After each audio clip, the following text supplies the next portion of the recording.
Well, it's a great honor for me to participate in some small way in this pilgrimage of Ghanis from the Martin Luther King Memorial all the way down to Martin Luther King's birthplace.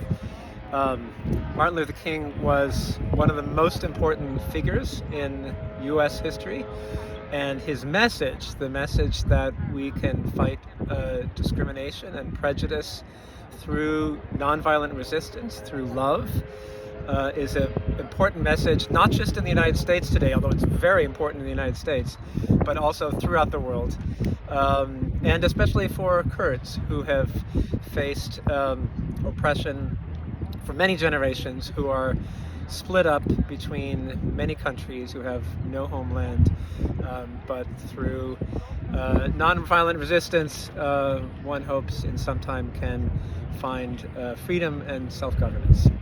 How do you know the Kurds? So I know the Kurds through a number of students of mine. I teach at George Washington University, and a number of students, but particularly Evin, Bob Brauneis, who knows Ghani, introduced me to the Kurds and their problems and difficulties, but also their strengths and resilience and joy.